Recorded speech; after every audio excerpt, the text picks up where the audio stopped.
The Mad Sociologist in the News started as a side project for my students.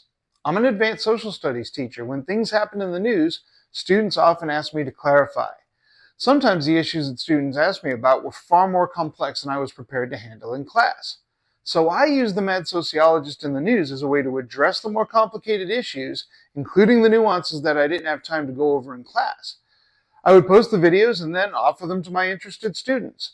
None of my news videos was ever assigned. This was always a personal project. Over the years, I've posted inconsistently. I don't have a production crew. It's just me and my Premiere Pro subscription. Regardless, I've covered topics like the war in Syria, the ongoing conflict in North Korea, the social impacts of COVID, the rise of authoritarian politics in the United States. I used to have a video on healthcare, but Don Henley made me take it down. Now I find myself in an awkward situation. There is a local news story that is of significance to my students. Me. That Lee County teacher and Golden Apple finalist resigned from his job at North Fort Myers High School after the district told him his classroom library of more than 600 books had to go. It stems around a law requiring books be vetted before they can be displayed. The teacher told NBC2's Samantha Romero he can't work in an environment that he says stifles learning by censoring books. Check this out. Is what teacher Michael Andosha says he found just a couple of weeks ago in his classroom. They haven't been rejected by the state, mind you. They have just not been approved by the state. Hundreds of books off his shelves. Andosha's been a teacher for 30 years, most recently teaching sociology at North Fort Myers High School. Until a few years ago, he said no one really took an issue with his collection. Fiction, fantasy books and things like that. Mark Twain. But about a week into the new semester last month, he says district officials cleared them out. Walked to my classroom like I do every morning and opened the door, turned on the lights, and found that all of my books, there were over 600 books, almost all of my books, had been removed from the classroom. I had no idea. Yep. It turns out the Mad Sociologist really is in the news this time, and who better to do the analysis? So here's my story from my perspective, then I'll offer some observations. It is a story about me, so take that for what it's worth. I am me biased, but I will endeavor to be balanced and open-minded. Over the last few years, Republicans in Florida state government have passed draconian and oppressive laws targeted to classrooms. These laws limit how we can talk about race, gender, and sexuality. This is a special problem for me as a sociology teacher. These laws also mandate that teachers deny the very existence of trans and queer gendered people, defining gender as immutable and assigned at birth. Classroom teachers in Florida are no longer allowed to recognize a student's preferred pronouns. Again, this is a special problem for me as my high school's Pride Club sponsor. But one law, House Bill 1467, mandated that every book in a school had to be vetted before it could be made available to students. My district, out of necessity, developed a policy to conform to the law. The first step, all teachers had to enter all their book titles into a database and submit the titles to the district. The district would then start the vetting process. Ultimately, all book titles in the school would be posted on the school website for public surveillance, allowing parents to examine each title and challenge any books they found objectionable. Now, most of my peers complied. Many of my peers, however, emptied their shelves of books. Some did this as a form of protest against a clearly authoritarian law. Others did this because they were afraid they might get in trouble if they had books on the wrong topics in their libraries. I didn't pull my books, however. My initial strategy is inspired by the good old Cloward-Piven strategy. Basically, I wanted to overwhelm the system. So instead of removing books from my library, I added books. Now, I always had a large library, but I made it even larger. If they wanted to vet my books, fine. Here's more books. And I would add even more books as I went along. Yeah, this didn't work. The problem was that my district was not really motivated to vet any book. By August, not a single one of my books was vetted, and inquiries made by me and my principal indicated that the vetters weren't in a hurry. The bottom line is, by not vetting my books, all books were de facto banned without actually having to formally ban them. My district hired only 16 qualified media specialists to vet over 100,000 books. How would this work? Let's say a well-meaning media specialist is going down my list and comes upon The Abode of Life, a Star Trek novel published in 1982.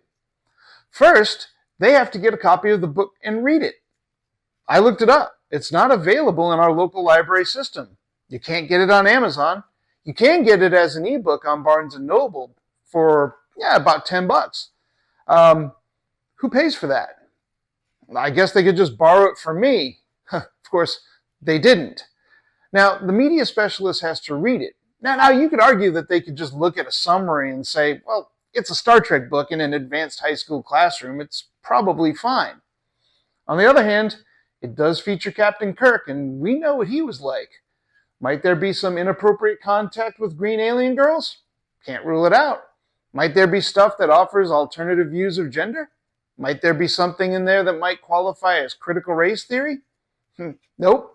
The specialist has to read the book cover to cover.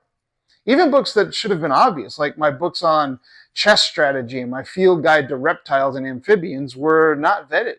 According to school policy, I had to keep those books out of my students' hands.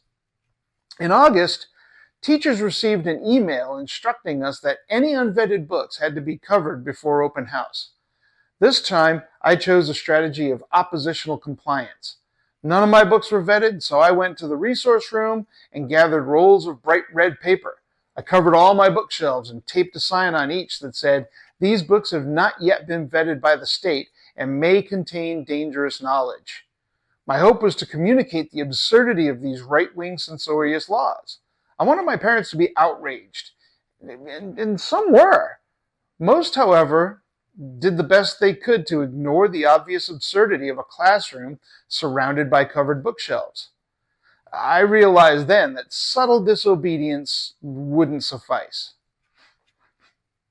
We were then instructed by the district that bookshelves had to remain covered until the books were vetted.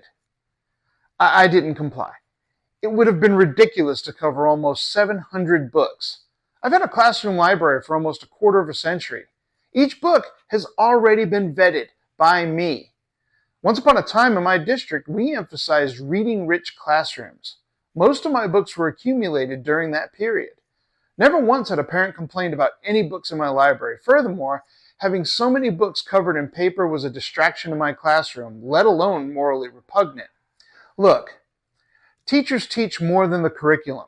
Sociologists and educators refer to this as the hidden curriculum, the stuff that we're teaching that's not on the curriculum.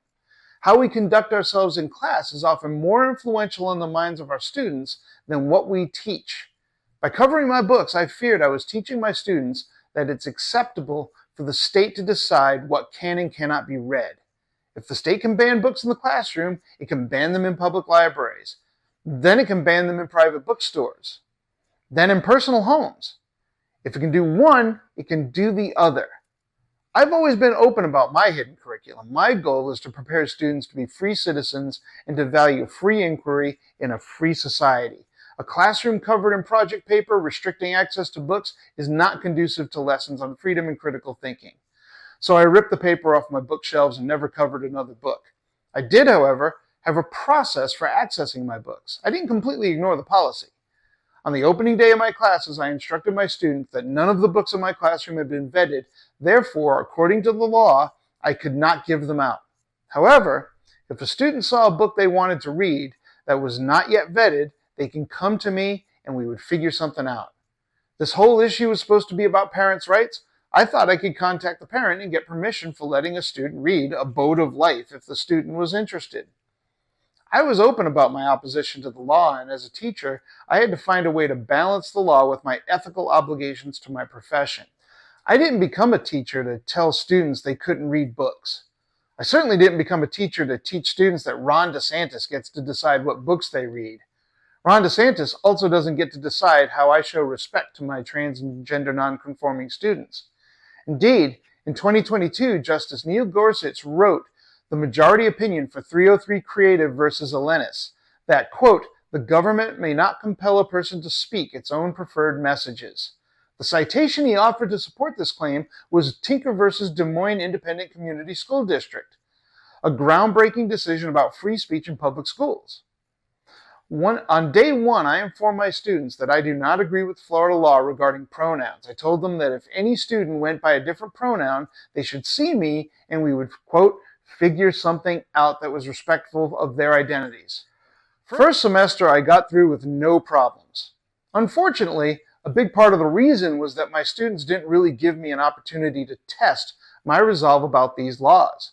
Only one student asked for a book.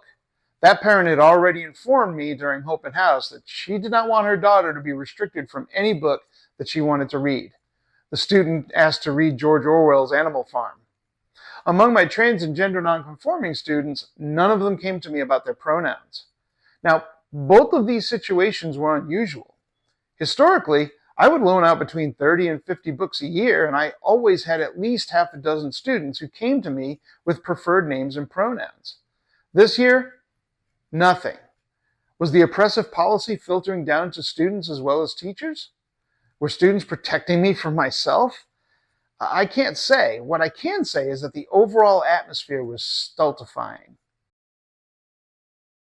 Aside from the unusual atmosphere, the year was going along fine. By January, all of 40 books were approved. At that rate, all my books would be approved in about 9 years. I set up a green apple crate to serve as a shelf for approved books. Another 4 were rejected, which is a nice way of saying banned. Rejected books had to be removed from my classroom within 5 days. Among these were Walter Dean Meyer's Monster, Zora Neale Hurston's Their Eyes Were Watching God, and William Faulkner's As I Lay Dying. As a teacher, I was able to challenge each rejection. When I did so, the books disappeared from my rejection list. I used this as an excuse to keep the books in my classroom, but I placed them into a red apple crate. That first day of the new semester in January, I had a new crew of students. I informed them about the book process and how the different shelves worked. Again, if they wanted a book, they could come and see me. I didn't know it at the time, but that night, events were put into motion that would dramatically impact my life and future. On the morning of January 16th, after the Martin Luther King Jr. 3-day weekend, I opened my classroom door, turned on the lights, and my jaw dropped. So I walked into my classroom this morning, just a few minutes ago, and here's what I found. Check this out. All of my books. You guys can remember these bookshelves from an earlier video. All of these shelves were full of books. Over 600 books have been removed from my classroom because they have not yet been approved by the state. They haven't been rejected by the state, mind you. They have just not been approved by the state. So they've all been removed. These books up here in the green apple crate, those are books that have all been approved by the state. The rest, the ones that were in the red, were the ones that were rejected by the state, and the rest are books that we were waiting approval on. It was over 600 books. Yeah, that's right. Almost all my books, over 600 of them, had been removed from my classroom. All my bookshelves, except the green one, were bare. I was absolutely outraged. Later that day, I started getting reports from some of my students. They'd been pulled out of their classes and questioned by my assistant principal about my use of pronouns. Of course, they were warned not to tell me anything about the interrogation, so the first thing they did was come to me or to my daughter and told us everything. It seemed the school was conducting an investigation. I later discovered that my books were removed by order of the principal. They were locked in the file room. My principal told me that I had to remove the books from campus. That afternoon, the assistant principal escorted me and my daughter with 4 cartloads of books to my vehicle. The next day, I submitted my resignation, ending a 30-year career. My principal tried to talk me out of it. She offered to let me take a couple weeks off to consider my decision before making it final. But my decision was final. My decision to leave was not emotional. It was a moral and, to a certain extent, a tactical decision. It was moral when considering the hidden curriculum. Remaining in my position in a classroom full of empty bookshelves would, in my mind, constitute tacit consent of this action. Books are the bricks of a free society. Banning, censoring, restricting, or vetting books, however the state wants to sell it, is authoritarianism. Banning books that humanize marginalized communities, that's fascism. I'm not going to participate in opening the door to fascism just to follow the district policy. A line had to be drawn. It was also a tactical decision. It's my good fortune that I happen to be in a position to take the hit for a higher ideal. My family is financially stable, independent of the pittance I was paid as a Florida public school teacher. When I resigned, many of my peers came to me and admitted that they wished they could do the same thing I was doing, but they couldn't. Well, of course they couldn't. Average teacher pay in Florida is about $53,000 a year. The minimum living wage in Florida is almost $59,000. Teachers are barely getting by. Many are working extra jobs, driving Uber and Lyft, grading papers behind steering wheels. I'm fortunate that I'm not in that position. I could take the hit that my peers couldn't. As much as I love teaching, I was in the position to make a statement, so I felt morally obligated to make that statement. I just didn't know how much of a statement I would be making. The day after I resigned, I posted my letter of resignation on my website and shared it on social media. It went viral and was picked up by local and some out-of-state agencies. Many reached out to me. One local news anchor messaged me and told me that my letter brought tears to her eyes. It turns out this whole thing started with a text message. An hour after I resigned, I found out that I was under district investigation. No other information was forthcoming. I guess Kafka hadn't been vetted in the Lee County School District. So I was told I was under investigation, but I wasn't allowed to know what I was being investigated for, and my version of events was not asked for. I had to file a public records request to see the paperwork on my own investigation. It was weeks after I resigned that I received the documents. Imagine my surprise when I discovered that a parent of one of my new students was a so-called parents' rights activist who just happened to have the deputy superintendent's phone number. She sent the deputy superintendent the following text. Quote, "Hey, I know you're busy and I hate to bother you, but my daughter just got home from work and we were talking about school. She has a new class, economics, and I have a huge problem with her teacher, and I need you to talk me off a ledge because I'm level 10 mad. This, quote, teacher started the class today by offering to use whatever pronouns the students wanted, and he made it a point to tell them that he doesn't care what the governor says. He also has 2 bookshelves in his classroom, a green for district-approved books and a red for banned books. He told them to choose from any bookshelf they want, and to top it off, he stressed the importance of voting because they're all going to be 18, if not already. So one can only imagine the political garbage he's going to be force-feeding them all semester. This is blatant insubordination, and I'm beyond livid." To clarify, according to this text message, the parent had 3 complaints. 1, I was openly treating my trans and gender nonconforming students with basic human dignity by recognizing their identities. 2, I was letting my students have access to books. And 3, I stressed the importance of voting. How long will I have to wear the hair shirt? And do I have to self-flagellate? Or can someone else do it for me? For those of you who are wondering what it looks like when woke dies, this is it. What kind of a twisted school system is it when respecting students, letting students read books, and talking about voting merits, well, any consideration whatsoever? Anywhere else in the world, these 3 behaviors would go completely unnoticed because they'd be taken for granted. For 30 years, I did all of these things in some combination every single day. Now, all of a sudden, in Florida, respecting students, giving them access to books, and talking about the importance of voting is, quote, blatant insubordination. And just an aside about this so-called parents' rights. Did the district seek parental permission before they yanked students from their instructional time and subjected them to what amounts to an interrogation about their teacher? Frankly, of all the things that have happened with regard to this issue, this is the thing that has me beyond livid. So let's tie this in with some larger social and historical context.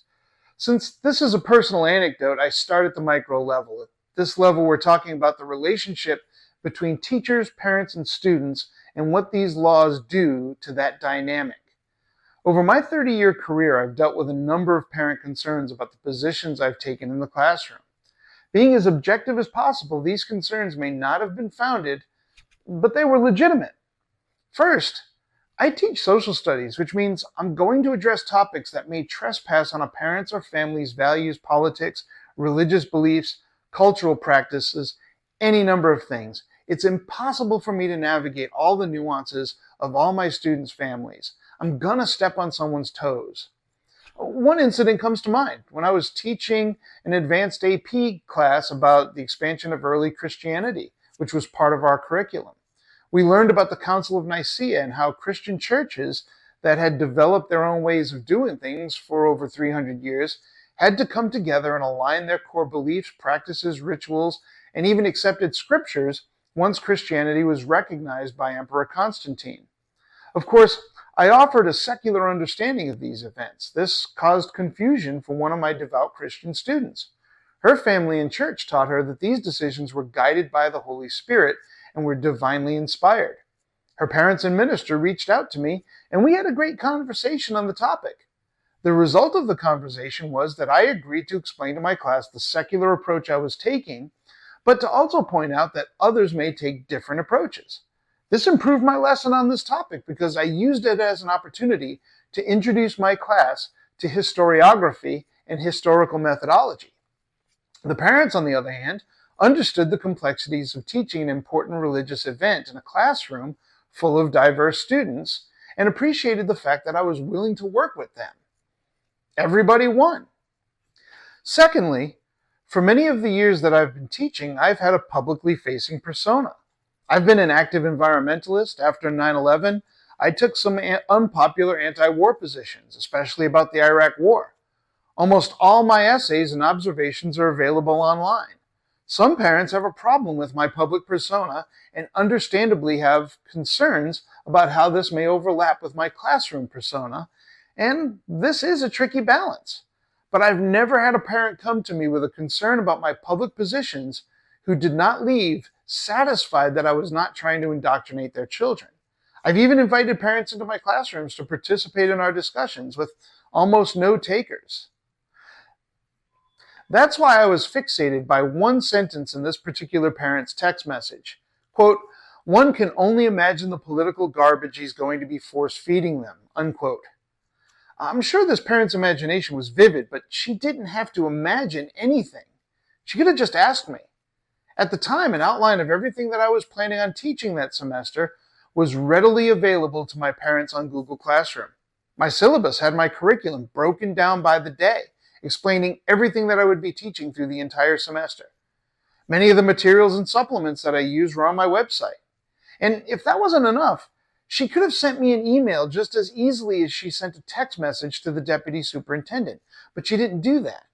In fact, nobody did. Not the deputy superintendent, not my principal, nobody. Why? What's going on? Well, let's get one thing out of the way first. This is especially important for me to remember. This parent is not a bad person. There are no bad guys in this story. Well, yeah, there's him, but let's not talk about him right now.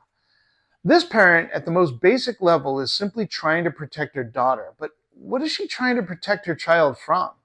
After all, I'm not exactly dangerous. Or am I? In this case, this parent is trying to protect her child, and through her activism, all children, from what I introduced a couple of years ago as dangerous knowledge. On the website by that name, I define dangerous knowledge as any discourse or material that challenges established values and existing power arrangements and or encourages students to think critically about these relations. All parents send their children to school to gain knowledge, but that's a pretty broad category. What kind of knowledge?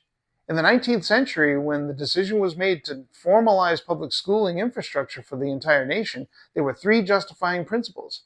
First, the Jeffersonian ideal that a democratic republic required a basic level of education for everyone if citizens are to be expected to make good decisions for the country. Secondly, the nation was modernizing, requiring workers with higher levels of literacy and numeracy. There was a class dimension to public education. Finally, The United States was absorbing people from all over the world, from diverse cultures, speaking different languages, worshiping different gods, living according to different values. Public education was seen as a way to teach immigrant children American values. Add to this tension the need to provide schools for millions of children of former slaves. This was the cultural axis of dangerous knowledge. Public schools also had to contend with dynamic social and historical forces. The 19th century was a period of furious scientific changes. The benefits of scientific thinking were all around as the country became electrified, bound together by railroads, macadam, telegraph wires, and radio signals. Scientific themes for understanding the world were spreading and often challenging dominant traditional paradigms. The most ominous of scientific paradigms was Charles Darwin's theory of evolution and how it challenged Christian orthodoxy. In the late 19th and early 20th century, we also see diverging discourses on politics, including a rising tide of political radicalism. Leftist politics was also associated with those swarthy European immigrants. Fear of leftist ideology came to a head when the Russian Empire fell to leftist revolutionaries in 1917. This added a political dimension to concerns about dangerous knowledge. So we have tensions between social class, nationalism, race and ethnicity, scientific advancement, ideology, and religion. If you think these tensions look like the undergirding tensions that exist in any large, rapidly changing society, you're right. In many ways, we can see public schools as a microcosm of our larger societal debates. And these larger societal debates often hinge on the tension that exists between the comfort of our traditions, or old knowledge, and the potential benefits of innovation, or new knowledge. Furthermore, when this new knowledge threatens established institutional hierarchies, it becomes dangerous. Of course, public schools have no desire to be dangerous, but they do have a responsibility to pass on knowledge to the next generation, including potentially dangerous new knowledge. Public schools navigate these tensions through a written and unwritten social contract between the state, the school, and the parents. Public schools emphasize well-rounded academics based on established principles of each discipline. The school takes a secular approach and avoids moral instruction except for presumably universal values such as work ethic, personal responsibility, positive attitude, and such. Moral instruction is left to the parents. When matters of morality overlap with course content, the teacher is expected to address these matters using a morally neutral approach, often incorporating multiple perspectives into the lecture. For instance, when I teach about Marx in my sociology class, I'm expected to teach both the strengths and weaknesses of his theories, giving equal weight to the multiple perspectives associated with Marx's ideas. I'm not expected to teach that Marx was right, or for that matter, that he was wrong. I'm expected to focus only on what he proposed as a matter of academic concern. It's up to parents to teach their children the values they embrace with regard to Marx. It's a complex negotiation requiring some grace from all involved. As a teacher, I'm expected to defer to the parents when it comes to any moral overlap with my coursework. If I'm teaching the 4th century rise of the Roman Catholic Church, I'm expected to do so in a way that respects the values of my Catholic, Protestant, and religiously diverse students. I can't teach that one belief is preferred by God. That kind of instruction is left to parents. There are plenty of opportunities for this to go wrong. It doesn't always go smoothly. This process operates according to trust that each participant is acting in good faith. Parents trust that teachers are making good faith effort to be value-free in their instruction, and that any breach of that faith is non-intentional. Teachers trust that parents will respect their academic freedom and come to them if they have any concerns. Yet, what we're seeing is a breakdown of trust in that social contract from one segment of our society. This is the larger social and historical context in which the parent who complained about me was operating.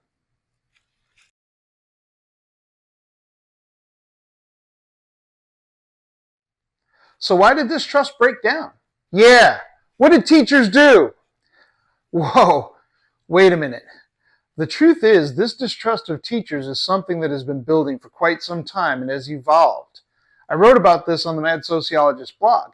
If we trace it back, we can go to the Scopes monkey trial in 1925 or Brown versus Board of Education 1954 in Little Rock. For my analysis, I'm going to place the turning point at the publication of A Nation at Risk in 1983. A Nation at Risk reported quote, the educational foundations of our society are presently being eroded by a rising tide of mediocrity that threatens our very future as a nation and a people.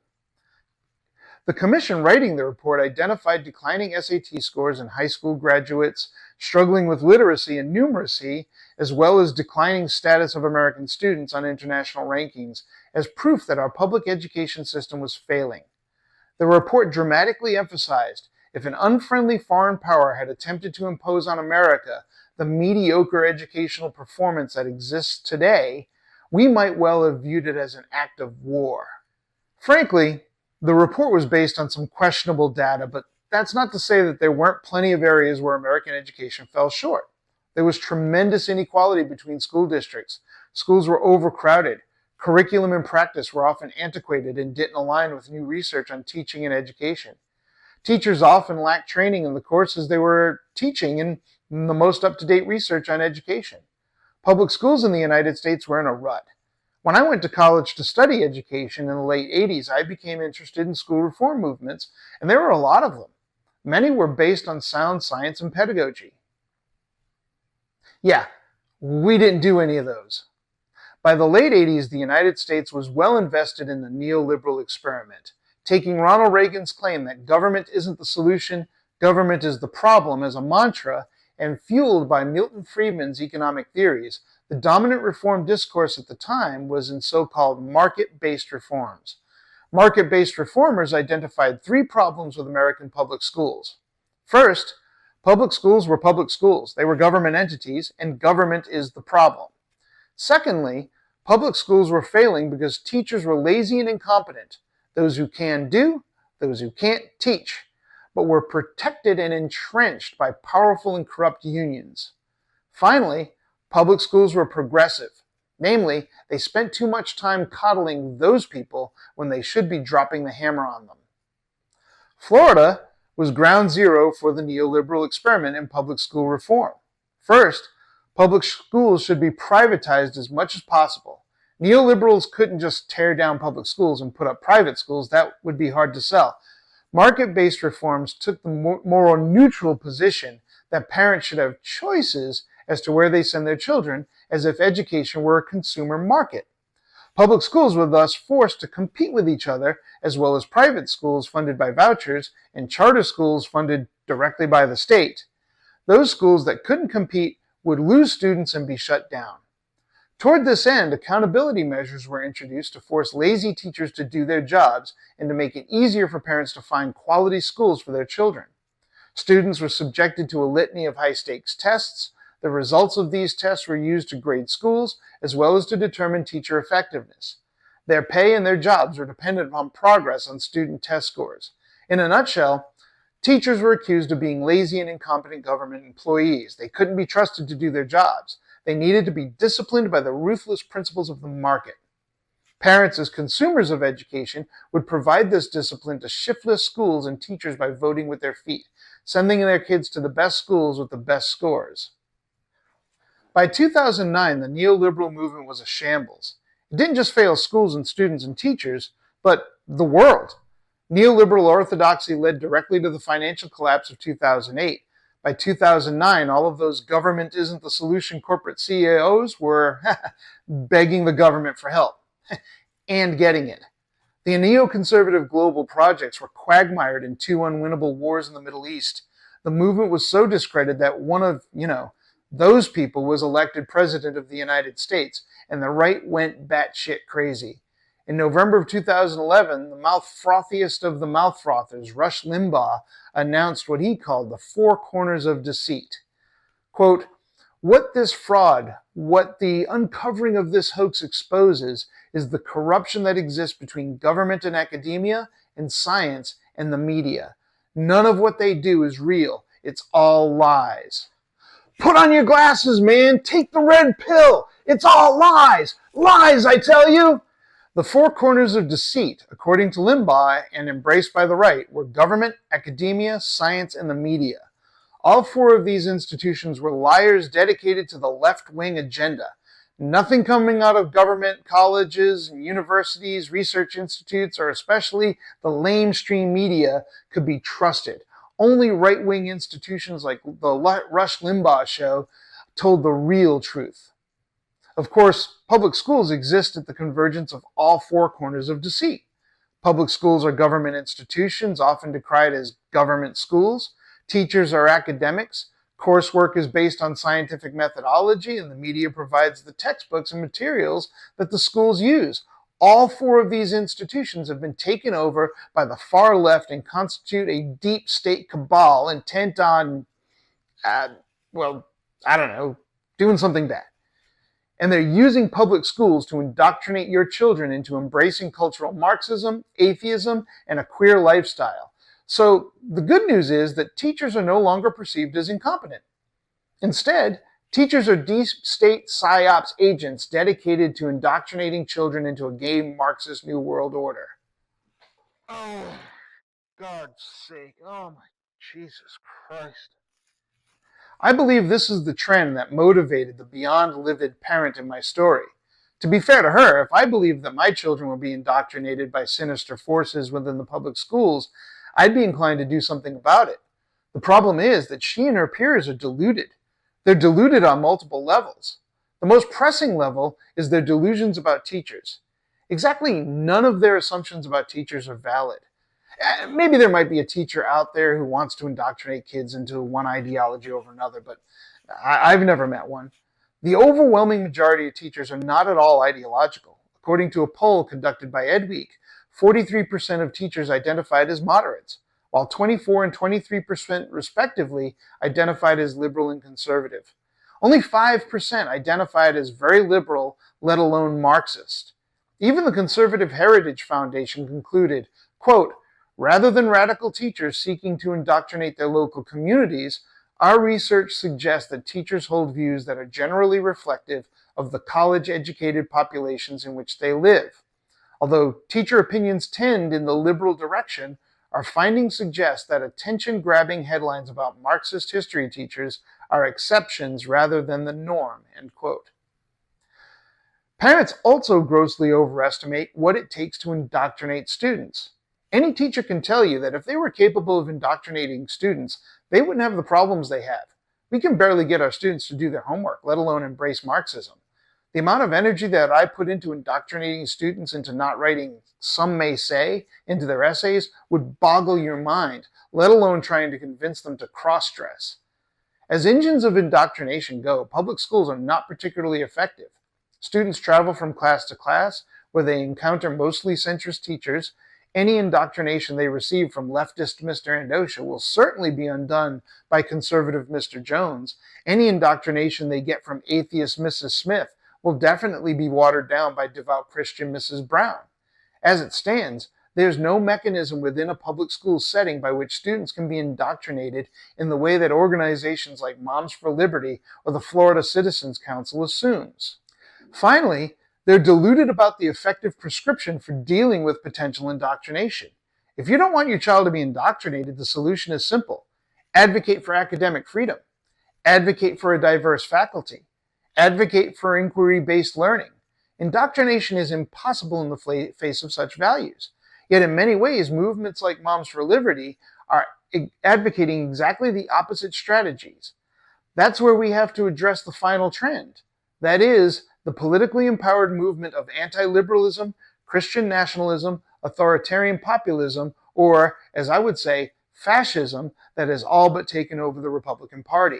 And I'm sorry, this is partisan. There's no getting around it. The laws and policies that have empowered a single parent to file a complaint based on kids having access to books and having their gender identities respected, those are Republican laws and policies, full stop. One of the features of this right-wing populist movement is a mindset intolerant of any alternative points of view. There is one truth, and any deviation from that truth is apostasy. From Theodor Adorno and Richard Hofstadter writing after World War II, to contemporary researchers on authoritarianism ranging from sociology to neurology, demonstrate an aversion to diversity, nuance, ambiguity, or alternative points of view in the authoritarian mindset.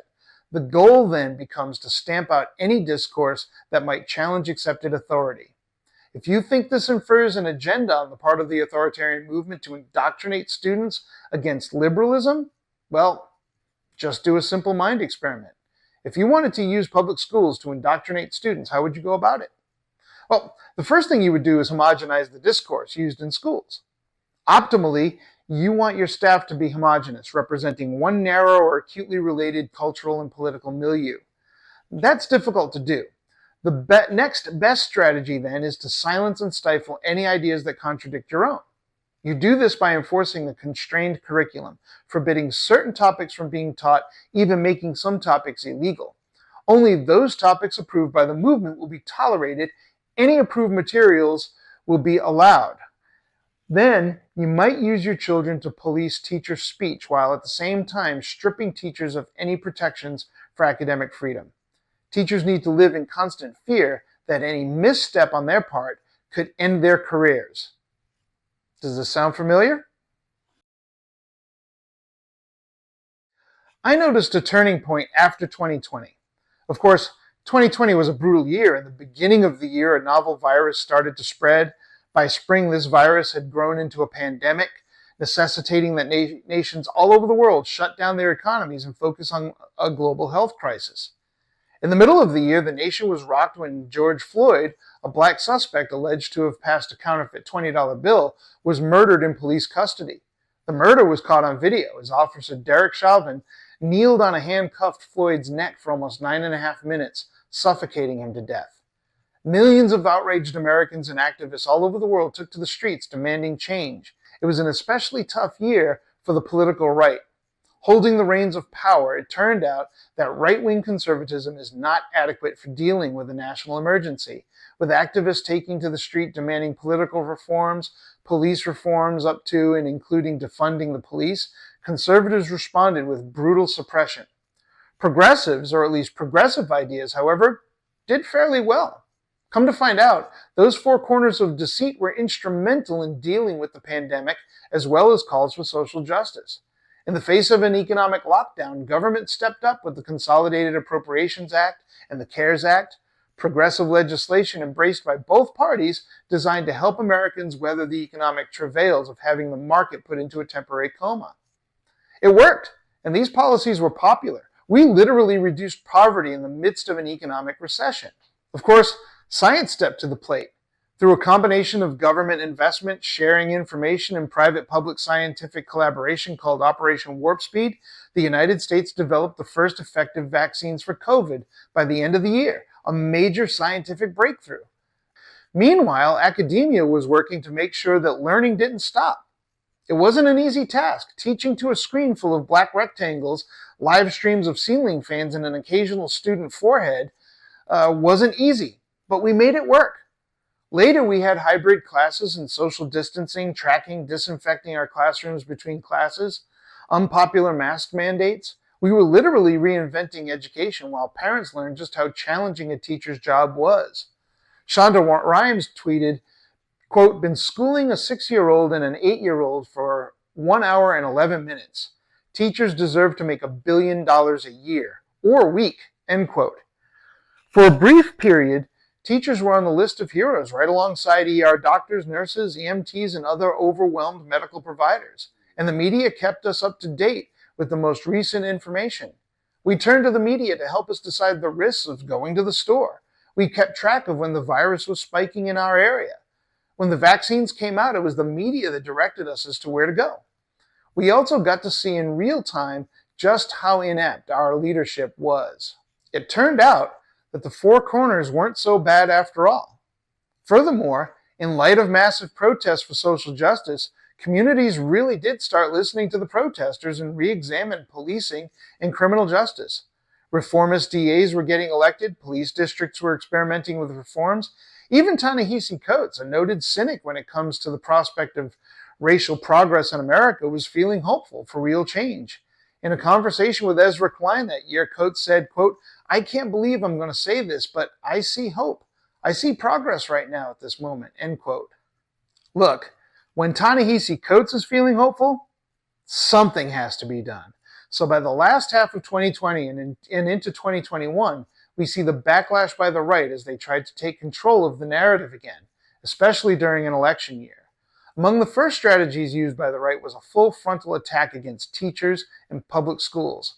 As the summer of 2020 came to an end, teachers and teacher unions were negotiating the conditions for a safe return to the classroom. Some districts, their schools unsafe, overcrowded, and unhealthy in the best of times, were not well situated to open by August. Many teachers had health concerns that made them hesitant to return to crowded, poorly ventilated classrooms. Parents faced the prospects of having to take care of their own children for a few more months or even a year. This was the perfect opportunity for the right to rehash the lazy teacher, corrupt teacher union trope. In 2020, we see the president talking about the evils of critical race theory and the oppression of diversity, equity, and inclusion training.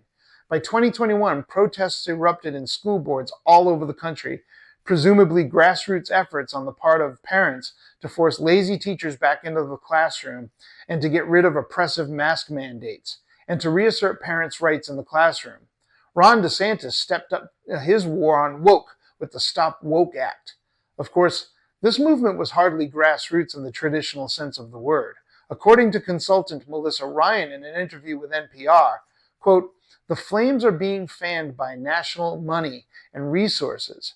It's basically the same groups and funders that were funding the Tea Party, and frankly, it's the same tactics," end quote. These groups include the Manhattan Institute, Turning Point USA, even PragerU and the Proud Boys. Whiplash. Teachers went from heroes to deep state supervillains. From a strategic analysis, this makes sense. Right-wing conservatives could not allow the Four Corners to restore their rightful status in the society. They used their massive information infrastructure and movement network to recast the Four Corners as not just deceitful, but as active conspiracists on the verge of taking over the nation. Government relief was blamed for the inflation in 2022. Vaccines were condemned as unnecessary, dangerous, or even an attempt by Bill Gates to insert RFID chips into our bloodstream. And the lamestream media was complicit. Of course, schools were still up to their old tricks of gay Marxist indoctrination. My experience was just a small microcosm of the larger social trends. This parent who was upset with me was imbued with a false narrative that informed how she perceived my actions. She was also empowered to enlist the school district to silence me. I just didn't respond the way I was expected to. Furthermore, she isn't just a concerned parent. She's a political activist with a direct line to a school district official. She isn't just the object of a false narrative. She is subjectively contributing to this false narrative through her activism. The good news is that she and her like are in the minority. Even in this very conservative corner of the Free State, because of my local notoriety, I've had the pleasure of talking to a wide audience about my experiences and about my vision for what public education can and should be. I've had parents and teachers from all over the political spectrum reach out to me with support. Most parents, liberal, conservative, or centrist, want classrooms to have a diverse collection of books. They trust teachers to decide what books should be in the classroom. Parents are filing lawsuits against the state of Florida using parents' rights argument to oppose banning books. The backlash became so strong that even Governor DeSantis has had to backpedal on his own policy. Preferred pronouns are also becoming increasingly accepted. This is related to age, with young people being more comfortable with preferred pronouns and older people less so. This means, as millennials and Gen Z gain status, the rules of conduct regarding trans and gender nonconforming people will become more liberal, and there's nothing that Ron DeSantis or the right-wing misinformation machine can do to stop it. In the meantime, teachers, parents, and students must find ways to confront the looming threat of authoritarianism. Few teachers are in a position to do what I did. On the other hand, teachers are becoming an endangered species in Florida. Estimates of the teacher shortage in Florida range from 5,000 to 7,000 open positions. It's no coincidence that Florida is ground zero for imposing authoritarianism in the classroom, underpaying teachers, and not having enough teachers to fill the state's needs. That means that teachers in Florida have never been more powerful. Frankly, if the teachers in my school simply refuse to participate in book banning and disrespecting our LGBTQ+ students, there's nothing anyone could do about it. If these teachers had the support of the majority of parents, then my high school, one of the best in the nation, would be a fascist-free zone. It would be a lock. But such action requires organizing. I'm on record as saying that the only morally legitimate response to fascism is disobedience. In the meantime, I've been speaking to anyone willing to listen. Often that means preaching to the choir. I'm looking for opportunities to talk to more parents and more civic groups that lean more to the center or to the right. People need to hear real stories about the consequences of the regressive policies we face in red states.